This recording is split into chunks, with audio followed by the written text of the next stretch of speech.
Hey guys, Collins here, and today we are back with a brand new video. Which today we're taking a look at Pokimane's apology. Now, if you're unaware, Pokimane is a Twitch streamer with a massive following, and recently she's been getting into a lot of controversy within the past couple of years, and especially recently with It's a Gundam and many other smaller controversies here and there. Many content creators have come out and talked about her, whether it be Diesel Patches, Leafy is Here, Troon, and many others have talked about the controversies that happened in the past and made videos talking about it as a whole. And even myself, I've talked about the controversy, especially with the It's a Gundam situation. I made my own personal video, link in the description down below, and or they call it up on the screen right now. With that in mind though, Pokimane recently took a break and she ended up reflecting on the mistakes of her past and decided to make a whole video apologizing for it. So let's get started. Hi everyone, I hope you're doing well. This video is to address recent comments and criticisms that I've received. I know this video is long overdue and I planned a vacation for around this time, but I honestly should not have taken any time off prior to acknowledging or addressing or apologizing for these things. Well, as we know, when most YouTubers want to apologize, they're usually crying, very emotional. I'm sorry, I messed up, please forgive me. Or if not that, they're like behind the camera, they walk on screen, sit down, maybe they even have a dog with them, a pet, because they want to get the viewers to feel sympathetic to them. They want to play what's known as the victim card. Pokimane does none of this, however. She's on screen and she talks about what happened and apologizes for what she's done, which is a massive thumbs up to her, because honestly, I think that's a really good way of starting an apology. It's just to come out clean and accept that you've done shitty things in the past, you've made mistakes, because we're all human. We all make mistakes, and we all should be forgiven if we make a mistake, unless it's fucking murder or pedophilia or some shit like that. But if we make a mistake on the internet, like we do something stupid or wrong, then as long as we can come out and accept the fact that what, we're sorry, we made a mistake, we were wrong, as long as they can take accountability for these mistakes,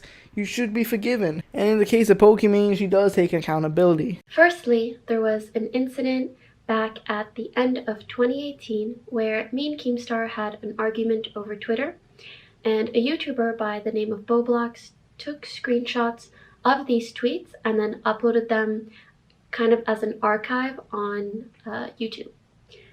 And at the time, my MCN told me that because they are screenshots of my tweets, that I can have the video taken down. This was my mistake because at the time I didn't consider the fairness of leaving that video up, as well as not properly understanding the fair use defense when it comes to transformative content. And frankly, my apology at the time was not very good, or was not good enough, period. So I just want to reiterate that I'm sorry for taking down that video, and since then I have not taken down any videos like that, and I've genuinely tried to learn from my mistake. Now, the first situation Pokimane addresses is the situation involving Boblox. Now, about a year and a half to 2 years ago, Boblox documented a Twitter drama between Pokimane and Keemstar. Basically, if you guys don't know who Boblox is, he just archives tweets, so that's kind of what he did with the whole drama. So yeah, when the video was uploaded, it re-sparked the controversy, which led to Pokimane wanting to take down the video. So she spoke with her MCN and they told her she can take it down. So she ended up taking it down, which sparked a lot of controversy, because if you guys know one thing about YouTubers, the one thing we absolutely despise is taking down content that is in fair use. And obviously Boblox's content is in fair use because he has to gather the tweets, he has to read the tweets, he has to edit it together in a video. And believe me when I say this, whenever I do my This Week news videos where I have to gather tweets, photos or screenshots or whatever the case may be, it is a pain.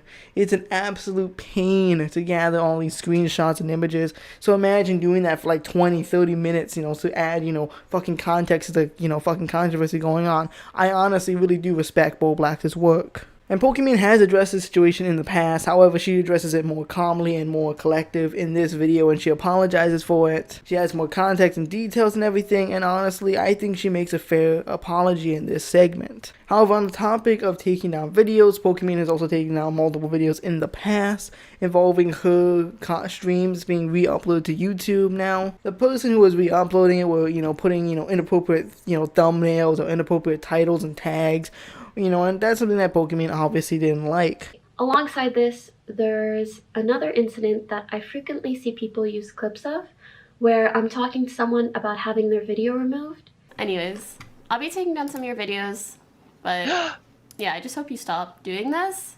Pokimane pregnant. Dude, this actually in the video. Pokimane twerk live on stream. Like, why do you falsely clickbait? Yo, this was the easiest clickbait, bro. Do I sound mean? Yes, that's why I'm trying to talk to you. So as you can see, this person was re-uploading my content or my stream, but then adding really inappropriate, sexual, gross, or just misleading titles. And I had some of these sorts of videos taken down back then, but only because they were my content or my stream re-uploaded. Which I do find to be quite ironic due to the existence of the subreddit r/Pokimane hot. I mean, shit, you know, fucking Pokimane pregnant or Pokimane butt, you know. I think that's way more lax. And the fucking simps on that subreddit, the things that they say is fucking nuts. I can't even include it in this fucking video. It will get me taken down. So as you can see, this person was re-uploading my content or my stream, but then adding really inappropriate, sexual, gross, or just misleading titles.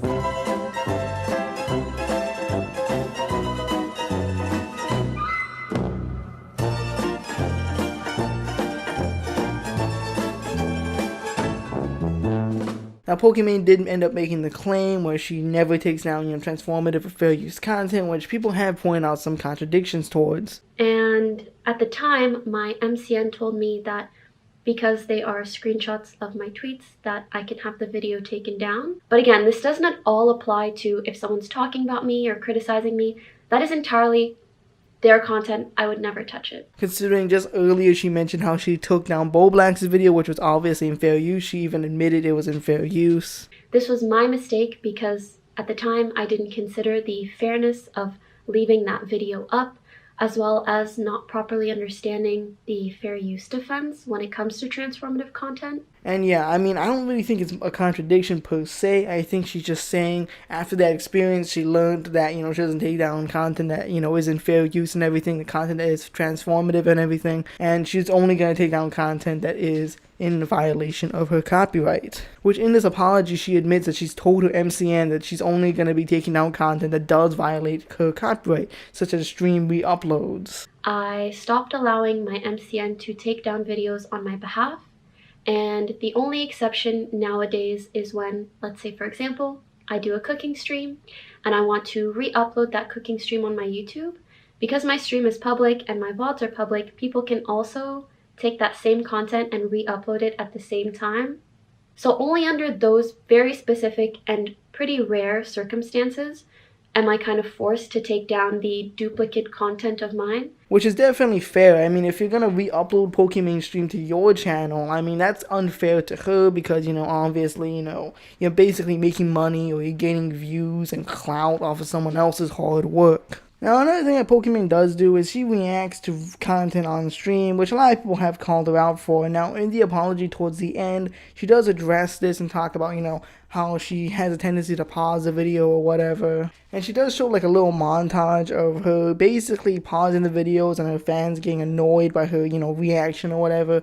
And essentially she just talks about how React content is popular in the Twitch community and how, it's up for debate whether or not it's in fair use or whatever. React content is very popular both on Twitch and on YouTube. Whether it's good content, bad content, transformative, or lazy is understandably up for debate. I can't say with certainty one way or the other. All I can say is that I do my best to engage with whatever content is on my stream. And honestly, oftentimes to the point of annoying my viewers. Anyways, back to the video. Oh yeah, what I was gonna say, and it's not the first time that people have said mom. I saw, oh my god, that reminds me of Cap and Bucky have a brutal fight, but Steve is able. He thinks his friend dies. The Tracer game, so he... For me personally, I mean, on one hand, when she does actually add context to it, where she actually talks about, what's going on, gives her own thoughts on it, and she, talks about it on stream, I think on one hand, that's fine. However, on the other hand, when she's not really adding content to it, when she's not, talking or whatever, in some instances, it can be seen as non-transformative, or not transformative, or whatever the case may be. and in some cases it cannot be in fair use. Now, the way I look at it is, for my content, I believe my content is in fair use because 9 times out of 10, my videos are going to be mostly my content, which basically means over like 60 or 70%. And I've done breakdowns on my videos in the past. I've took a video in, Vegas Pro, and I would take out the bits that are not my content, take out the content I'm reacting to, and in some instances it's turned out to be that it's only like 5 or 6 minutes in a 30-minute video of, the content I'm reacting to, whereas like 25, 24, 23 minutes is me actually talking about the content at hand.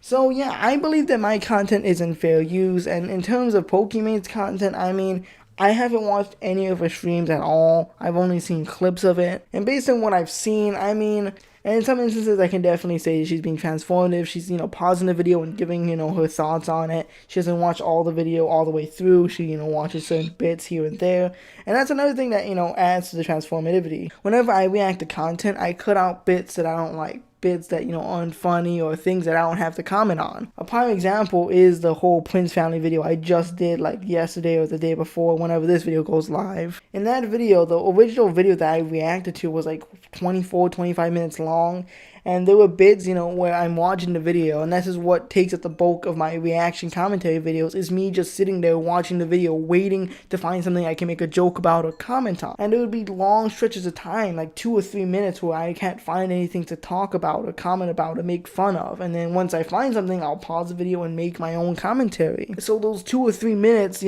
unless I need them for context, I'll trim them off and use like maybe a 5, 10, 15 second clip that will add all the context necessary. And in those instances, when you add it all up, yes, it does, become like 5, maybe 6 or 7 minutes, but at the end of the day, the majority, the bulk of my content is my own. So that's like another thing I do want to mention, when it comes to this whole react commentary or the react content on Twitch and, sometimes even YouTube, doing it live, sometimes it's a little bit harder to do because, you can't edit it while live, you can't fucking edit the video while you're live streaming at the same time. You can't, edit your live stream. However, in some instances, you can watch the whole video and sure you can pause here and there, but, is that really transformative? Part of being transformative is, not showing the whole video. So yeah, it definitely is up to debate, it's all up in the air. I think Pokimane handled that part well, but at the end of the day, let me know in the comment section down below what are your thoughts on this. Next thing I want to cover is the whole It's a Gundam situation that happened earlier this year. Now, obviously, like I said before, I made a whole video on this, again, linked in the description down below, or the card, just click the card and you'll find it. Now, when It's a Gundam made his video, he was essentially criticizing Pokimane's fanbase and her simp army because there were multiple tweets resurfacing of her simps, saying, oh, I donated this much to Pokimane, or I donated that much to Pokimane, saying that, they donated their life savings. I think even one guy went as far as to say that he went homeless for Pokimane. Now, it turns out that the majority of these comments were just jokes, people making fun, but It's a Gundam didn't know that, and when he made his video, he thought it was an actual simp who actually legitimately donated his life earnings, his life savings to Pokimane. Now in the clip, Pokimane essentially just calls out It's a Gundam, saying that she doesn't like his content, she doesn't like, what he's doing, she thinks it's unfair, and on top of all of that, she also calls out It's a Gundam sponsor. And I'm gonna be honest, I think the only way people like this stop is if people like me and my community give them feedback that this is not an okay thing to do. She can't believe anyone would sponsor these shenanigans. Oh, is this a video where some random dude behind a VR machine calls a girl a thought for 20 minutes? Really want to put my logo on that one. Ha-ha! And that was the biggest thing that a lot of people, got really upset about because, on YouTube, there's 2 things that we don't like. We don't like people taking down content unfairly when the content isn't fair use. And of course, we don't like it when people attack our monetary gain. We don't like when people attack our sponsors. We don't like when people try to demonetize us. We don't like any of that shit because no one should mess with someone's financial life, If people were making money on YouTube, let's say this is their career, attacking their money, attacking the way they make the money, saying, oh, you can't be sponsored because your video is shit, I don't agree with what you say, it's wrong, attacking sponsors and attacking, the video or saying it should be demonetized is absolutely batshit insane. So yeah, a lot of people criticize her for that, and you know, she comes out in this video and she does apologize for that.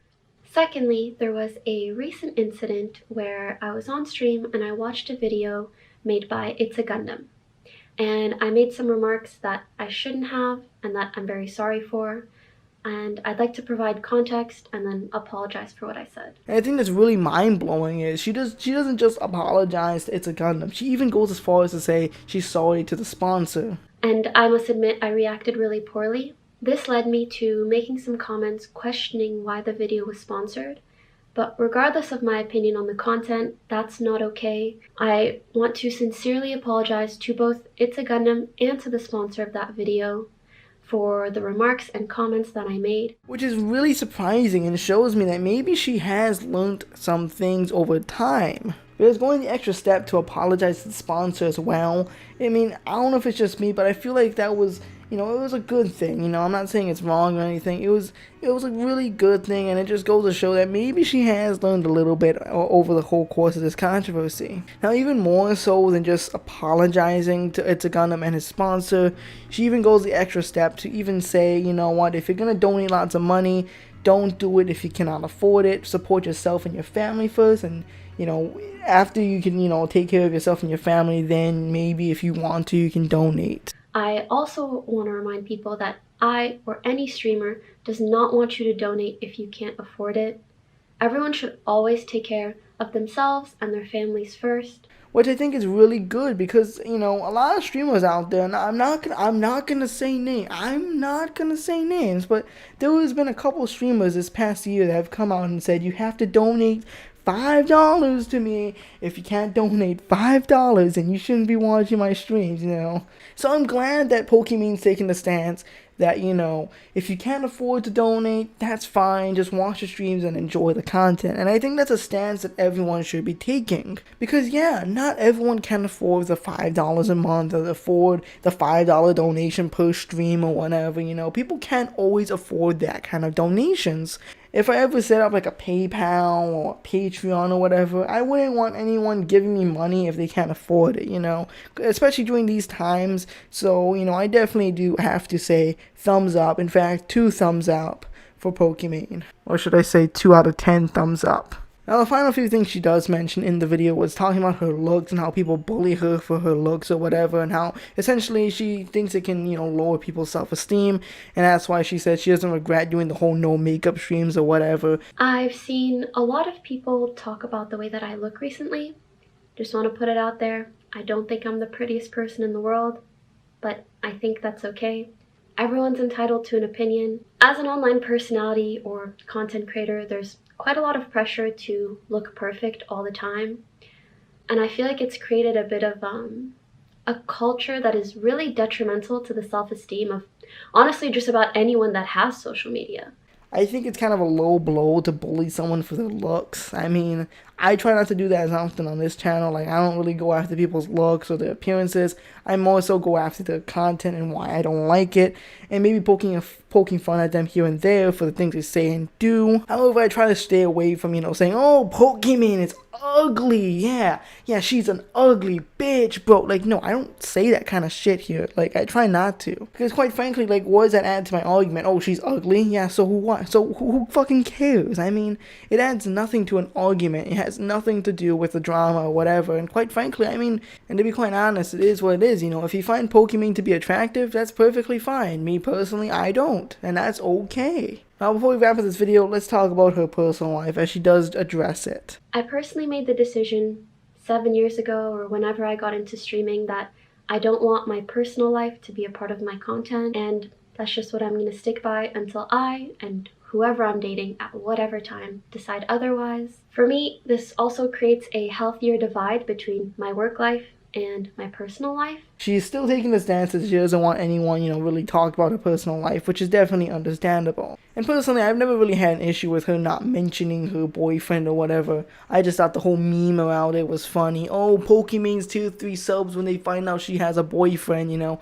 I think the memes are funny, and I think the memes are fine, but, you know, I definitely do understand where she's coming from. For me personally, I'm open about it, you know. I'm in a happy relationship with my girlfriend, and, you know, I'm open about it. However, if you follow me on Instagram, you might know who she is. You might, get to see a few pictures of her, know who she is.